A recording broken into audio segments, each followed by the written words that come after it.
ઉનાળાની ગરમી વચ્ચે અત્યારે વરસાદી વાતાવરણ છે, ઠંડક થઈ ગઈ છે, એટલે ઘણા લોકો રાજી છે.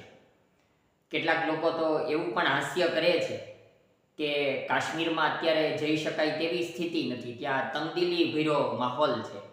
એટલે ભગવાને અહીંયા ગુજરાતમાં એ ઠંડક પ્રસરાવી દીધી છે, આપણા માટે અહીંયા કાશ્મીર ઊભું કરી દીધું છે. પણ આ રમૂજની વાત છે. ઘણા લોકો આનંદિત એટલા માટે છે કે તેમનાથી ગરમી સહન થતી હોતી નથી, એટલે ઠંડી છે. પણ ઘણા લોકો માટે આ વાવાઝોડું, આ માવઠું એ નુકસાનકારક પણ હોય છે. માવઠાનો માર કેવો હોય છે તેના વિશેની આજની વાત છે. અને માવઠાનો માર કેવો હાલના સંજોગોમાં પડ્યો છે. કેસર કેરીની સિઝન છે અને ગુજરાત રાજ્ય, ખાસ કરીને સાસણ તાલાળાનો વિસ્તાર એ કેસર કેરીનો હબ ગણાય છે.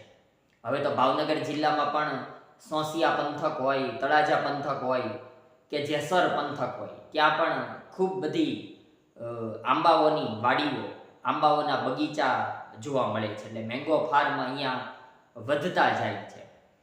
અત્યારે એક વાત એવી બની, આમ તો એ ખેડૂતને લાગુ પડતી નથી, કારણ કે જે ખેડૂતો પાસે 50-100-500 આંબા હોય છે, એ ખેડૂત જે તે આંબા વેડવાવાળી જે કોઈ પાર્ટી હોય છે, જે પાર્ટી ઇજારો રાખે છે, એ પાર્ટીને એ ઇજારો આપી દેતા હોય છે. એટલે ખેડૂતો પાસે પછી એ આંબાની માલિકી રહેતી નથી એ સિઝન પૂરતી.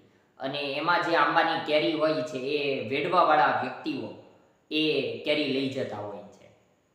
પણ તેની જે કિંમત ચૂકવાતી હોય છે, તેમાં કેવું થયું, આંબા વેડવાવાળી એક પાર્ટી હતી, તેમણે એક 500 આંબાનો એક બગીચો આખો ઇજારાથી રાખી દીધો.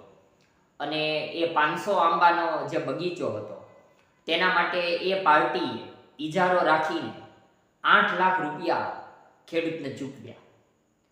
એ વેડવાવાળી પાર્ટીને એવો અંદાજ હતો કે અત્યારે અમે 8 લાખ રૂપિયામાં આ 500 આંબાનો બગીચો લઈ લઈએ તો અમને તેમાંથી કમસે કમ ઓછામાં ઓછા 14-15 લાખ રૂપિયા ઉપજે તેમને લાગ્યું હતું.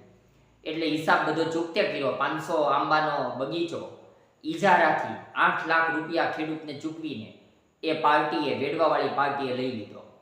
અને બરાબર આ જ સમયે આ વાવાઝોડું આવ્યું.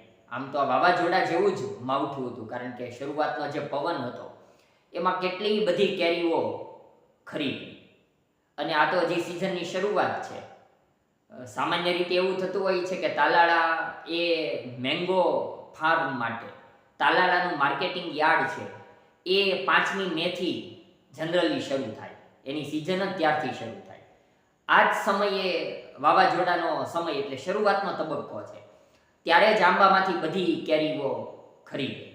એટલે એ જેમણે ઇજારો રાખ્યો તેમના માટે તો એવી મુસીબત છે કે જે ખેડૂતને 8 લાખ રૂપિયા ચૂકવ્યા છે, એ પણ તેમાંથી મેળવવા હવે અઘરું પડી ગયું છે.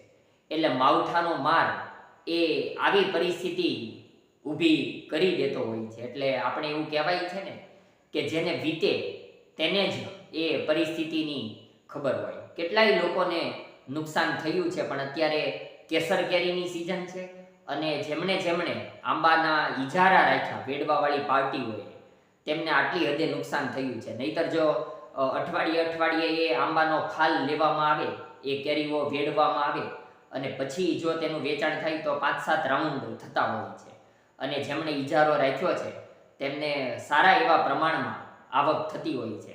પણ આ તો એક જ સાથે બધી કેરીઓ ખરી ગઈ, એટલે જે ફાલ હતો તેની એક સાથે જ કિંમત જે કાંઈ મળે એ મળે અને શરૂઆતના તબક્કે તેનો ભાવ આવે, પણ પછી લાંબા ગાળે નુકસાન થતું હોય છે. એટલે આવું પણ વરસાદી વાતાવરણ માવઠાને કારણે, વાવાઝોડાના કારણે બનતું હોય છે. તેનું આ તાજું ઉદાહરણ છે.